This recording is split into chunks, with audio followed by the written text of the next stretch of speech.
Hello दोस्तों, तो जैसा कि पिछले एपिसोड में हमने देखा कि यूहाओ का मुकाबला मिस जाओटाओ से हो चुका था और इसी फाइट के दौरान यूहाओ मिस जाओटाओ को जकड़ते हुए फौरन से अपनी सोल प्यूरिफाइंग टेक्निक का इस्तेमाल करते हुए उसकी बॉडी से सारी की सारी इवल एनर्जी रिमूव कर देता है, जिसकी वजह से मिस जाओटाओ को सब कुछ वापस से याद आ चुका था और वो यहाँ पर यूहाओ और उसके दोस्तों की मदद करने का फैसला करती है, जिसकी मदद से यूहाओ ने सोल डिस्ट्रॉइंग पाउडर का एंटीडोट बना लिया था और उसे वो यहाँ वाटर डंजन के पानी में मिला देता है, जिसका असर 3 घंटों में शुरू हो जाएगा। 3 घंटों बाद यहाँ पर मौजूद हर एक प्रिजनर्स की सोल पावर वापस से रिस्टोर हो जाएगी, लेकिन यूहाओ ने उन्हें पहले कुछ भी करने से मना कर दिया था। साथ ही साथ हमें जानने को मिलता है कि यूहाओ ने अपने दोस्तों के साथ मिलकर एक जबरदस्त प्लानिंग बनाई थी, जिस प्लान के मुताबिक ये लोग 15 मिनट के अंदर सारे के सारे वाटर डंजन प्रिजनर्स को आजाद करके यहाँ से निकल जाएंगे, वरना कैप्टन मैड बुल और उसके साथी यहाँ पर पहुँच जाएंगे, जो की इनके लिए अच्छी बात नहीं है। मगर दूसरी तरफ मिस नैनक्यू की मॉम को पीछे की तरफ छोड़ा जा रहा था, जो बात मिस नैनक्यू को बिल्कुल भी अच्छी नहीं लग रही थी। साथ ही साथ हम लोगों को देखने को मिलता है कि यूहाओ ने सनराइज सिटी में आने के बाद जिस पहले इवल सोल मास्टर को जान से मारा था, उसकी बहन भी यहाँ पर आ चुकी थी, जो कि अपनी बहन की कातिल यानी कि यूहाओ की तलाश कर रही है।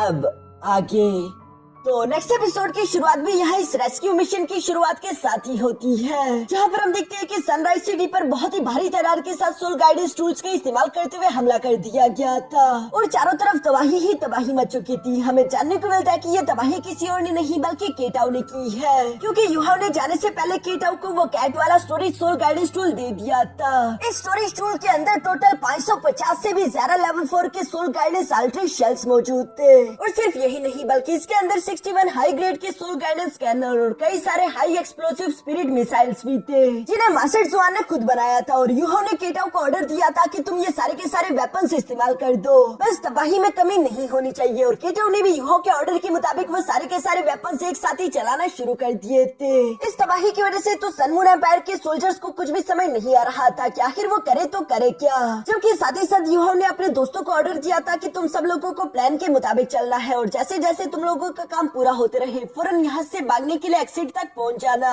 तुम लोगों को किसी का भी इंतजार करने की कोई जरूरत नहीं, क्योंकि इस मिशन को पूरा करने के लिए हमारे पास सिर्फ 15 मिनट्स होंगे। इन 15 मिनट्स में अगर हम लोग यहाँ से बाहर ना निकले तो तब तक केवल मोनार्च रेजिमेंट यहाँ पर आ जाएगी, उसके बाद हमारा निकलना इम्पॉसिबल हो जाएगा। ये सब सोचते हुए केटाओ अपने मन में कहता है कि अब सिर्फ 14 मिनट बचे हैं। दूसरी तरफ सीन शिफ्ट होकर मिस नैन के ऊपर आ गया, जो खुद भी यूहाओ की बातों को याद कर रही थी। यूहाओ ने स्पेसिफिकली मिस नैनक्यू को ऑर्डर दिया था कि एक बार जब तबाही मच जाए उसके बाद तुम्हारा काम यही होगा कि तुम जल्द से जल्द फ्रैंकलिन को लेकर एक्सिट पॉइंट पर पहुंच जाओ, जहां से हम लोग रवाना होंगे। मगर मिस नैनक्यू को तो अपनी मॉम की याद आ रही थी। दूसरी तरफ सीन शिफ्ट होकर यहाँ वाटर डंजन के अंदर भी आ गया था। जिन लोगों ने भी ऊपर की तरफ मुझे तबाही के हलचल को महसूस कर लिया था, इसलिए मिस जाओटाओ समझ चुकी थी कि यूहाओ ने अपना ऑपरेशन शुरू कर दिया और यूहाओ की मदद करने के लिए मिस जाओटाओ एक्टिंग करते हुए कहती है कि आखिर किसकी हिम्मत हो गई हमारे सनराइज सिटी पर हमला करने की। 3rd एंड 4th एल्डर दोनों मेरे साथ आओ, हम ऊपर की तरफ जाकर देखेंगे। ये सुनकर 3rd एल्डर जवाब देते हुए कहता है कि होली मेडन मुझे माफ कर दीजिए, लेकिन मुझे लगता है कि हम लोगों को नीचे रुककर वाटर डंजन में उनका इंतजार करना चाहिए, क्योंकि हमारे जो भी दुश्मन है वो यकीनन इन कैदियों को छुड़वाने के लिए आ रही होंगे। ये सुनकर तो मिस जाओटाओ गुस्सा करते हुए कहती है कि आखिर तुम कहना क्या चाहते हो, क्या तुम्हें मेरी लीडरशिप पर शक है? जो सुनकर 3rd एल्डर जवाब देते हुए कहता है कि नहीं, ऐसी कोई बात नहीं, और इसीलिए मजबूरन इन दोनों को मिस जाओटाओ की बात माननी पड़ती है। जहाँ पर जाते जाते 3rd एल्डर यहाँ पर जोंगली ट्रिपलेट ब्रदर से कहता है कि अब इस जगह की हिफाजत करना तुम तीनों की जिम्मेदारी है। दूसरी तरफ मिस जाओटाओ भी अपने मन में कह रही थी कि यूहाओ तुम इस काम को जल्दी निपटा देना, क्योंकि मैं इन लोगों को ज्यादा देर तक उलझाकर नहीं रख पाऊंगी। इसके बाद सीन शिफ्ट होकर दूसरी तरफ साउथर्न सिटी गेट के आर्मी कैंप पर आ जाता है, जहाँ पर सन मून एम्पायर के कई सारे सोल्जर्स मौजूद थे और वो सिटी के अंदर की तबाही की वजह से सिटी के अंदर इमरजेंसी स्टेट लागू कर देते हैं, जिसकी वजह से बाहर से सपोर्ट के लिए कई सारे सोल्जर अंदर की तरफ भाग रहे थे।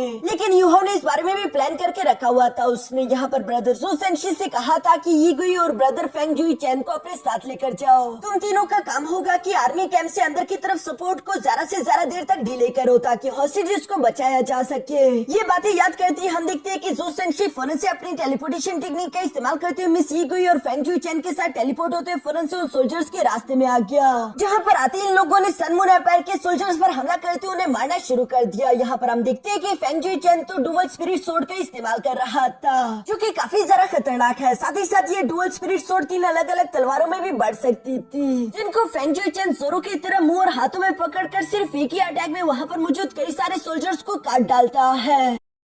मिस यीगुई भी अपने होली लाइट स्लैश का इस्तेमाल करते हुए सोल्जर्स की चटनी बना रही थी। दूसरी तरफ हम देखते हैं कि यूहो अपनी घड़ी को देखते हुए कह रहा था कि बस सिर्फ 10 मिनट बचे हैं, अब मुझे भी अपना काम शुरू कर देना चाहिए। जिसके लिए हम देखते हैं कि वो सबसे पहले स्नो गर्ल को बाहर की तरफ बुलवा चुका और यूहो ने स्नो गर्ल को ऑर्डर दिया कि वो पानी के सरफेस को फ्रीज कर दे, जो सुनकर स्नो गर्ल बिल्कुल ऐसे ही करती है। ये देखकर तो इवल सोल मास्टर्स काफी ज्यादा सरप्राइज हो गए कि आखिर ये सब चल क्या रहा है। जब तक ये लोग कुछ भी समझ पाते तब तक हम देखते हैं कि यूहो ने अपने गोल्डन क्लॉक का इस्तेमाल करते हुए इवल सोल मास्टर्स को काफी बेरहमी के साथ बीच में से काट दिया। जो नजारा जोंगली ट्रिपलेट ब्रदर्स भी अपनी आंखों से देख लेते हैं और वो ये देखकर तो पूरी तरीके से सरप्राइज हो गए थे। वो यूहो को देखते हुए कहते हैं कि आखिर कौन हो तुम और आखिर तुम्हारी हिम्मत कैसे हुई यहाँ पर अंदर घुसने की, क्या तुम बेवकूफ हो। उसके भाई भी यहाँ यूहो पर हंसते हुए कहते हैं कि बेवकूफ लड़के, तुम तो अपने साथ सोल्जर्स या फिर आर्मी नहीं लेकर आए, तुम्हें क्या लगा था कि तुम अकेले यहाँ घुसकर हम सबको हरा सकते हो। यह सुनकर यूहो मुस्कुराते हुए काफी कूल अंदाज में जवाब देते हुए कहता है कि तुम्हें ये किसने कहा कि मेरे साथ मेरे सोल्जर्स नहीं है। यूहो का बस ये कहना ही था कि तभी अचानक हम पीछे की तरफ वो सारे के सारे कैदी सोल मास्टर्स देखते हैं जिन्होंने फौरन से अपनी सोल पावर एक्टिवेट करना शुरू कर दी थी। इवन सोल मास्टर्स को तो इस बात का अंदाजा ही नहीं था कि इन लोगों की सोल पावर रिकवर हो चुकी है, इसलिए ये लोग आसानी से अपने मार्शल सोल्स का इस्तेमाल करते हुए खुद को आजाद करवाते हुए यूहो का साथ देने लगे। और चूंकि इन लोगों की तलाश जा रहा थी तो इसलिए जोंगली ट्रिपलेट ब्रदर्स तो फौरन वहाँ से भाग गए, जबकि बाकी के सारे इवल सोल मास्टर्स को ये लोग घेर घेर कर जान से मार डालते हैं। इसके बाद ये लोग वाटर डंजन से आजाद होकर बाहर आ गए, जहाँ पर सन मून एम्पायर के कई सारे सोल्जर्स मौजूद थे और मिस यीगुई लगातार उन पर अपने होली लाइट स्लैश अटैक से अटैक्स कर रही थी। बाकी के सोल मास्टर भी मिस यीगुई की मदद करने लगते हैं। तभी अचानक हम देखते हैं कि यूहो ने फौरन से अपनी dark golden class slash technique का इस्तेमाल करते हुए वहाँ पर मौजूद कई सारे सन मून एम्पायर के सोल्जर्स को काट डाला। ये देखकर तो अब उन सारे के सारे सोल मास्टर्स को समझ आ जाता है कि डार्क गोल्डन क्ला, अल्टीमेट आइस, स्पिरिट आइस और साथ ही साथ बॉडी स्पिरिट ये तो कोई और नहीं बल्कि टांग सेट का यूहो है। जो सुनकर यूहो भी मुस्कुराते हुए जवाब देकर कहता है कि हाँ, मैं टांग सेट और श्रेक एकेडमी का यूहो ही हूँ। चलो अब तुम सब लोग मेरे साथ आगे बढ़कर आजाद होने के लिए तैयार हो जाओ। यूहो की ये बात सुनते वो सारे के सारे सोल मास्टर जोश में आते हुए यूहो को फॉलो करते हुए सिटी से बाहर की तरफ भागने लगे। जहाँ भागते भागते यूहो अपने क्लॉक को देखते हुए कहता है कि अब हमारे पास सिर्फ 5 मिनट बचे हैं, मगर इन लोगों के रास्ते में सन मून एम्पायर के अभी भी कई सारे सोल्जर्स मौजूद थे। इसलिए हम देखते हैं कि यूहो अपने दोस्तों के साथ मिलकर उनका सफाया करने लगा। जो फाइट काफी ज्यादा जबरदस्त चल रही थी, यहाँ पर हर कोई एक दूसरे की मदद कर रहा था। इवन की यूहो भी उन सोल्जर्स को खत्म करने के लिए फौरन से अपने फोर्थ मार्शल सोल स्किल को एक्टिवेट कर चुका, जिसे वो मेंटल कियोस डोमेन का नाम देता है। इस डोमेन के अंदर जितने भी सोल्जर्स थे उन सबके सब सोल्जर के सर में बहुत ही ज्यादा दर्द हो रहा था, मानो जैसे कि वो पागल हो चुके हो। और तकलीफ और इल्यूशन में आते हुए इन्होंने एक ही दूसरे पर अटैक करना शुरू कर दिया,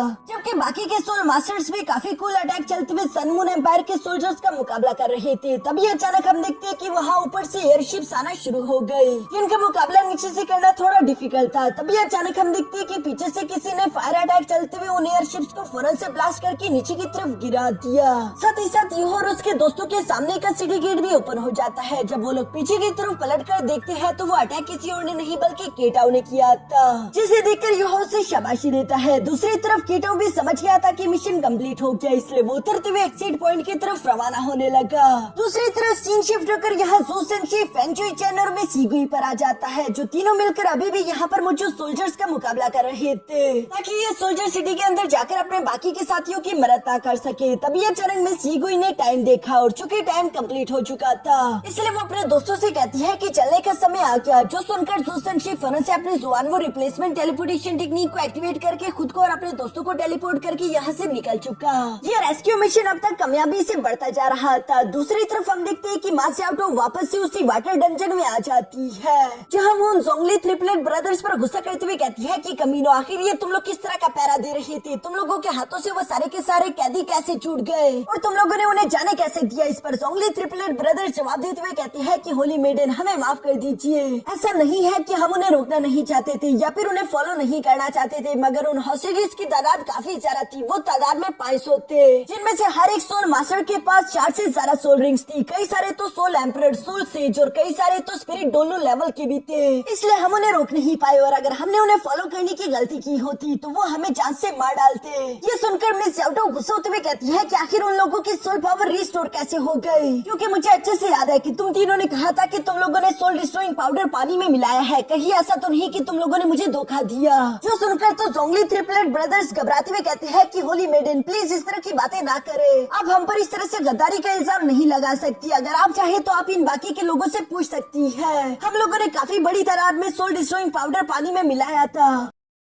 जो सुनकर मिस याओटो वहाँ पर मौजूद एक सोल्जर को ऑर्डर देते हुए कहती है कि जाओ पानी का टेस्ट कराओ, पता करो कि आखिर इस पानी में कितना सोल डिस्ट्रॉइंग पाउडर है, क्योंकि मैं इन कमीनों की गलती को इस तरह से जाने नहीं दे सकती। मुझे मालूम है कि तुम लोगों ने हमें धोखा दिया। यहाँ मिस याओटो इसी तरह की बातें कर रही थी, इसलिए फोर्थ एल्डर सामने की तरफ आते हुए कहता है कि होली मेडन, ये सही वक्त नहीं है एक दूसरे पर इल्जाम लगाने के लिए। फिलहाल के लिए मुझे लगता है कि हमें उन हॉस्टेजेस का पीछा करके उन्हें दोबारा से पकड़ने की कोशिश करनी चाहिए। जो सुनकर मिस याओटो जवाब देते हुए कहती है कि मुझे शक है कि ये जोंगली ट्रिपलेट ब्रदर्स दुश्मनों के साथ मिले हुए हैं। अगर हमने बिना सोचे समझे उन हॉस्टेजेस को फॉलो करने की कोशिश करी तो हो सकता है कि हम उनके जाल में फंस जाए। मिस याओटो की ये बातें सुनकर तो वो तीनों काफी सारा घबरा चुके थे और मिस याओटो से वो माफी मांगते हुए कहते हैं कि प्लीज मिस याओटो, आप बेशक चाहे तो इन्वेस्टिगेशन करवा ले, लेकिन हम लोगों ने कभी भी होली स्पिरिट चर्च को धोखा नहीं दिया, ना तो हम लोग कभी होली स्पिरिट चर्च को धोखा देंगे। हम हमेशा आपके वफादार हैं। इवन की थर्ड एल्डर भी मिस याओटो से कहता है कि होली मेडन, इल्जाम लगाने से पहले जरा सोच लीजिए, कहीं ऐसा ना हो कि आपको पछताना पड़े, क्योंकि ये जोंगली ट्रिपलेट ब्रदर्स हमारे सेक्ट लीडर के काफी सारा वफादार साथी है, जिन्होंने पास में होली स्पिरिट चर्च के लिए काफी बड़ी बड़ी कुर्बानियां दी और मुझे नहीं लगता कि ये कभी भी हमें धोखा दे सकते हैं। जबकि फोर्थ एल्डर भी सामने की तरफ आते हुए कहता है कि थर्ड एल्डर ने बिल्कुल सही कहा, फिलहाल हम लोगों को उन हॉस्टेजेस को फॉलो करके दोबारा से कैप्चर करना चाहिए, क्योंकि अगर हम लोग ऐसा ना कर पाए और वो हॉस्टेजेस यहाँ से बचकर चले गए तो ये एक बहुत बड़ी जिम्मेदारी होगी जो कि हम नहीं उठा सकते। अब जानती है कि सेक्ट लीडर इस बात को लेकर काफी ज्यादा गुस्सा होंगे। जो सारी बातें सुनकर मिस याओटो अपने मन में कह रही थी कि थर्ड एल्डर और फोर्थ एल्डर दोनों मुझ पर प्रेशर लगा रहे हैं, अगर मैंने इस बात को थोड़ा सा भी और डिले किया तो इन लोगों को मुझ पर शक हो जाएगा, इसलिए वो यहाँ पर बात करते हुए कहती है कि चलो ठीक है, बेशक मुझे जोंगली ट्रिपलेट ब्रदर्स पर भरोसा नहीं, लेकिन तुम दोनों भी सही कह रहे हो,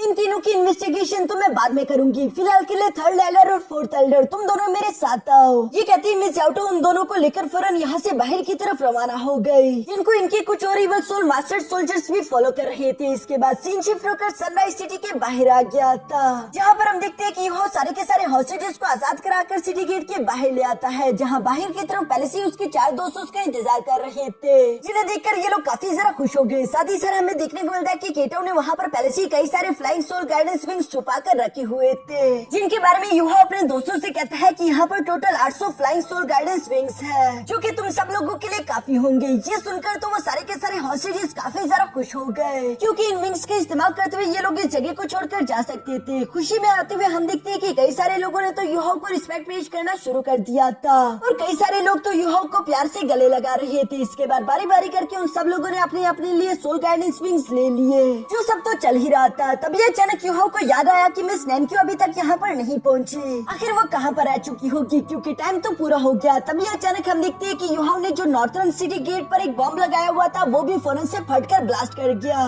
युहा को अब मिस नैनक्यू की फिक्र होने लगी थी। फौरन से वो अपने स्पिरिचुअल आइज का इस्तेमाल करते हुए दूर से देखने की कोशिश करता है, जहाँ पर युहा को इवल मोनार्च रेजिमेंट और साथ ही साथ उसका मैड बुल कमांडर भी देखने को मिला, जो कि गुस्से के साथ तेजी से सनराइज सिटी की तरफ आ रहा था। युहा ये देखकर परेशान होते हुए कहता है कि इवल मोनार्च रेजिमेंट काफी तेजी के साथ मूव कर रही है। मैंने जितना तेज इन लोगों का एक्सपेक्ट किया था ये लोग उससे भी ज्यादा तेज निकले, इसलिए युहा वहाँ पर मुझे सब लोगों से कहता है कि जितनी जल्दी हो सके चारों तरफ फैलकर यहाँ से भागना शुरू करो। युहा का ये ऑर्डर सुनकर वहाँ पर मुझे सारे के सारे सोल मास्टर फौरन से अपने फ्लाइंग सोल गाइडेंस विंग्स को एक्टिवेट करते हुए युहा को अलविदा करते हुए वहाँ से उड़ते हुए जाने लगे। केटो भी सामने की तरफ आकर युहा से कहता है कि चलो युहा, अब हमें भी यहाँ से निकलना चाहिए, लेकिन दूसरी तरफ युहा जवाब देते हुए कहता है कि नहीं, मैं वापस जा रहा हूँ नैनक्यू को बचाने के लिए। जो सुनकर तो केटो युहा के लिए परेशान होते हुए कहता है कि वापस जाने का मतलब मौत है, लेकिन युहा कॉन्फिडेंस के साथ जवाब देते हुए कहता है कि इस रेस्क्यू मिशन का कैप्टन मैं हूँ और लीडर होने के नाते ये मेरा फर्ज बनता है कि इस टीम का कोई भी मेंबर जान से ना मारा जाए। जो सिंशी भी आगे की तरफ बढ़कर युहा से कहता है कि टांग वुडोंग तुम्हारा इंतजार कर रही है, ये इमोशनल होने का समय नहीं है, तुम्हें हमारे साथ वापस चलना चाहिए। जिस पर युहा जवाब देते हुए कहता है कि ये इमोशनल होने की बात नहीं, बल्कि बात है वादा निभाने का, और चूंकि मैंने मिस नैनक्यू से वादा किया था तो इसलिए मैं अपनी बात से मुकर नहीं सकता। ये कहते हुए युहा वापस इस सिटी की तरफ पलट जाता है। साथ ही साथ युहा कह रहा था कि वैसे भी इस टीम में सबसे ज्यादा कल्टीवेशन मेरी है, इसलिए ये काम मुझे ही करना चाहिए, मेरे अलावा ये मिशन कोई भी नहीं कर सकता। जो सुनकर जो सेंशी कहता है तो क्यों ना फिर हम सब लोग मिलकर अंदर चले। इस पर यूहो जवाब देते हुए कहता है कि नहीं, अभी तक तुम लोगों का काम पूरा नहीं हुआ। तुम्हें बाकी के सारे हॉस्टेजेस के साथ जाकर उन्हें सेफली इस कंट्री से बाहर निकालना होगा। उन हॉस्टेजेस में से कोई भी रास्ते में गायब नहीं होना चाहिए। और वैसे भी तुम लोगों ने मिस टेंक्यू से वादा नहीं किया, बल्कि मैंने वादा किया था। ये सब कहते हुए यूहो फौरन से अपने फ्लाइंग सोल गाइड स्विंग्स को एक्टिवेट करते हुए तेजी से सनराइज सिटी के अंदर की तरफ रवाना हो जाता है। इसके बाद सीन शिफ्ट होकर नीचे की तरफ मौजूद वाटर डंजन के उन टनल्स में आ गया, जहाँ पर हम देखते हैं कि मिस याओटो अपने साथियों के साथ धीरे धीरे बाहर की तरफ आ रही थी। साथ ही सर वो अपने मन में कह रही थी कि मुझे कोई ना कोई रास्ता ढूंढना होगा ताकि मैं इन लोगों को और सारा डिले करवा सकूं। मुझे यूहो और उसके दोस्तों की मदद करने के लिए ये करना ही होगा। अभी मिस याओटो ये सब सोच रही थी, लेकिन जैसे ही वो टनल के एक्सिट तक पहुंची तभी अचानक उसे बाहर की तरफ इवल मोनार्च रेजिमेंट देखने को मिले, जो कि गुस्से के साथ इन लोगों को ऑर्डर देते हुए कह रही थी कि सब के सब फौरन से अपने घुटनों पर आ जाओ। कमांडर मैड बुल भी गुस्सा होते हुए कहता है कि जो भी अपने घुटनों के बल नहीं आया वो मरेगा। मिस याओटो तो अपने सामने कमांडर मैड बुल को देखते हुए कहती है कि ये तो इवल मोनार्च रेजिमेंट का डोलो वांग यी हैंग है, जिसे कमांडर मैड बुल के नाम से भी जाना जाता है। यहाँ पर हम देखते हैं कि जोंगली ट्रिपलेट ब्रदर्स तो मैड बुल को समझाने की कोशिश करते हुए कह रहे थे कि प्लीज हमला मत करना, हम और तुम एक ही टीम के हैं। लेकिन तभी अचानक हम देखते हैं कि उस पर हमला कर दिया गया। साथ ही साथ मैड बुल गुस्सा होते हुए कह रहा था कि हम लोग कौन सी टीम में है ये तो वक्त ही बताएगा। फिलहाल के लिए मैं चाहता हूँ कि तुम लोग फौरन से मेरे सामने सरेंडर कर दो। जो सुनकर तो अब मिस याओटो भी गुस्सा होते फौरन से हवा में फ्लोट करते हुए कहती है कि आखिर तुम सरेंडर करने का किसे कह रहे हो, तुम्हारी इतनी हिम्मत कैसे बढ़ गई। ये कहते साथ ही मिस याओटो ने फौरन से अपनी सोल रिंग्स एक्टिवेट करना शुरू कर दी, जिसकी पावर काफी ज्यादा खतरनाक थी, जिसकी वजह से इवल मोनार्च रेजिमेंट के सोल्जर्स को काफी ज्यादा तकलीफ हो रही थी। दूसरी तरफ मैड बुल भी यहाँ पर मिस याओटो की पावर को देखते हुए कहता है कि वाह, इस लड़की के पास 1 लाख साल पुरानी सोल रिंग है, लेकिन फिर भी वो मिस याओटो से कहता है कि तुम्हें मेरे सामने सरेंडर कर देना चाहिए, क्योंकि ये अथॉरिटी मुझे क्राउन प्रिंस से मिली है। अगर तुमने मेरा ऑर्डर को नहीं माना तो मुझे मजबूरन तुम्हारे साथ जबरदस्ती करनी होगी, और फिर होली स्पिरिट चर्च भी मुझे नहीं रोक पाएगा। ये कहते हुए कमांडर मैड बुल ने भी अपनी पावर्स को अनलीश करना शुरू कर दिया था। दूसरी तरफ मिस याओटो गुस्से में भड़कते हुए जवाब देकर कहती है कि हमारा होली स्पिरिट चर्च तुम्हारा गुलाम नहीं है। अगर तुम हमें बेइज्जत करना चाहते हो तो आजमा कर देख लो, मैं भी तुम्हें अच्छा सबक सिखाऊंगी। यहाँ मिस याओटो ये सब करते हुए अपने मन में खुश होते हुए कह रही थी कि मैं चाहती हूँ कि यहाँ पर फाइट शुरू हो जाए, क्योंकि अगर होली स्पिरिट चर्च की इवल सोल मास्टर और इवल मोनार्च रेजिमेंट दोनों की आपस में फाइट शुरू हो गई तो इसकी वजह से यूहो और उसके दोस्तों को भागने का और ज्यादा समय मिल जाएगा। यहाँ पर मिस याओटो अभी ये सब सोच रही थी, और इससे पहले कि यहाँ पर जंग शुरू हो पाती तभी अचानक वहाँ पर किसी लड़की की आवाज सुनाई थी, जो कि कह रही थी कि रुक जाओ। ये कहते ही वो लड़की धीरे धीरे से बाहर की तरफ आने लगी। साथ ही साथ वो यहाँ पर कमांडर मैड बुल से कह रही थी कि आपको क्राउन प्रिंस ने ऑर्डर दिया था कि ये हॉस्टेजेस कहीं भी भागकर ना जा पाए। सोचिए अगर आप यहाँ हमारे होली स्पिरिट चर्च के साथ फाइट करने लगे तो इससे नुकसान तो आप ही का होगा, वो हॉस्टेजेस बचकर निकल जाएंगे, इसलिए आपको जल्दी करनी चाहिए, वरना मुझे नहीं लगता कि आप ये रिस्पॉन्सिबिलिटी उठा पाओगे। दूसरी तरफ कमांडर मैड बुल भी उस औरत की बातों को समझ गया था, इसलिए वो अपने साथियों को रोक लेता है। साथ ही साथ वो उस औरत से कह रहा था कि वो मुझे ये मत सिखाओ कि मुझे अपना काम कैसे करना है। बाकी की सारी इवल सोल मास्टर भी यहाँ पर उस लड़की को अपना हुडी उतारते हुए देखकर हैरान होते हुए कहते हैं कि ये तो मिस वो है, आखिर ये यहाँ पर क्या कर रही होगी। दूसरी तरफ हम देखते हैं कि कमांडर मैड बुल भी अपने साथियों से कहते हैं कि 100 आदमी पीछे रुक जाओ, जो कि सनराइज सिटी को प्रोटेक्ट करेंगे, और बाकी के सारे मेरे साथ आओ, दुश्मन ज्यादा दूर नहीं गए होंगे। ये कहते ही कमांडर मैड बुल अपने साथियों को लेकर फौरन से यूहो के दोस्तों के पीछे रवाना हो गया, जिनको जाते हुए देखकर मिस याओटो भी कहती है कि 3rd और 4th एल्डर तुम दोनों पीछे रुको, जबकि जोंगली ट्रिपलेट ब्रदर्स तुम तीनों मेरे साथ आओ, हमें भी उनकी तलाश करनी चाहिए। जो सुनकर वो जोंगली ट्रिपलेट ब्रदर्स बिल्कुल ऐसे ही करते हैं। दूसरी तरफ रास्ते में जाते हुए मिस याओटो अपने मन में कह रही थी कि 3rd एंड 4th एल्डर काफी ज्यादा स्ट्रॉन्ग है, इसलिए मैंने उन दोनों को पीछे की तरफ छोड़ दिया, क्योंकि अगर बदकिस्मती से कमांडर मैड बुल और यूहो का एक दूसरे के साथ आमना सामना हो गया तो मैं अपनी पूरी ताकत लगा दूंगी यूहो की मदद करने के लिए। यहाँ मिस याओटो के जाने के बाद हम देखते हैं कि 3rd एल्डर मिस वुयिन से सवाल करते हुए कहता है कि वुयिन तुम यहाँ पर क्या कर रही हो और तुम्हारी बहन कहाँ पर है, जिस पर मिस वुयिन जवाब देते हुए कहती है कि मेरी बहन को मार दिया गया और मैं महसूस कर सकती हूँ कि उसका खूनी अभी भी सिटी के अंदर मौजूद है, इसलिए तुम दोनों भी मेरे साथ आओ। जो कहती है वो फौरन से यूहो को तलाश करने के लिए रवाना हो गई। इसके बाद सीन शिफ्ट होकर पीछे की तरफ मिस नैन के ऊपर आ जाता है, जो कि अभी भी सनराइज सिटी के अंदर मौजूद थी, और वो भागते भागते उस जगह पर आ जाती है जहाँ पर 3rd एल्डर रहा करता था, और उससे लगता है कि शायद मेरी मॉम भी यहीं पर कहीं होगी। मॉम आप मेरा इंतजार करिए, मैं जल्दी आपके पास आ जाऊंगी। यहाँ पर ये सब कहते हुए अभी मिस नैन क्यों आगे की तरफ भागती जा रही थी, तभी अचानक कुछ इवल सोल मास्टर ने उसे देख लिया, जो कि कवे बनते हुए तीसी के साथ आकर उसे गिरते हुए फौरन उस पर हमला करके उसे नीचे की तरफ गिरा देते हैं। साथ ही साथ उनमें से एक इवल सोल मास्टर ने मिस नैन को पकड़कर उल्टा लटका बता दिया था। साथ ही सर वो खुश होते हुए कह रहा था कि छोटी बच्ची तुम कहाँ भाग रही थी, तुम्हारा ये जवान खून पीने में तो मजा आएगा। मिस रेनक्यू खुद को इस तरह से जकड़ता हुआ देखकर काफी ज्यादा घबरा जाती है और वो घबराते हुए कहती है कि मुझे माफ कर दीजिए मॉम, लगता है कि मैं आपको बचाने नहीं आ पाऊंगी। क्योंकि मिस रेनक्यू को लग रहा था कि शायद उसकी मौत आ चुकी है, पर तभी अचानक आसमान में ब्लू कलर की रोशनी चमकने लगी जो कि उन इवल सोल मास्टर्स की एनर्जी को सप्रेस कर देती है और उन्हें कुछ दिखाई नहीं दे रहा था। तभी अचानक हम देखते हैं कि इंस्टेंटली यूहो भी यहाँ पर पहुँच गया, जो कि काफी तेजी के साथ यहाँ पर आते हुए अपने गोल्डन क्लॉ का इस्तेमाल करते हुए दो इवल सोल मास्टर्स को बीच में से काट चुका। यूहो का ये खतरनाक अटैक देखकर तीसरा इवल सोल मास्टर तो घबराकर वहाँ से भागने की कोशिश करने वाला था, लेकिन यूहो उसे भी जाने नहीं देता, बल्कि यूहो उस पर भी फौरन से मेटल अटैक चलते उसे जान से मार डालता है, जिसकी वजह से मिस रेनक्यू आजाद हो चुकी थी। और वो अपने हीरो यूहो को यहाँ पर देखकर काफी ज्यादा खुश होते हुए कहती है कि कैप्टन तो ये आप है। दूसरी तरफ यूहो भी काफी कूल तरीके से मिस रेनक्यू की तरफ देखते हुए कहता है कि मेरे साथ चलो। और यहाँ इसी सीन के साथ हमारा ये एपिसोड यहीं पर खत्म हो गया।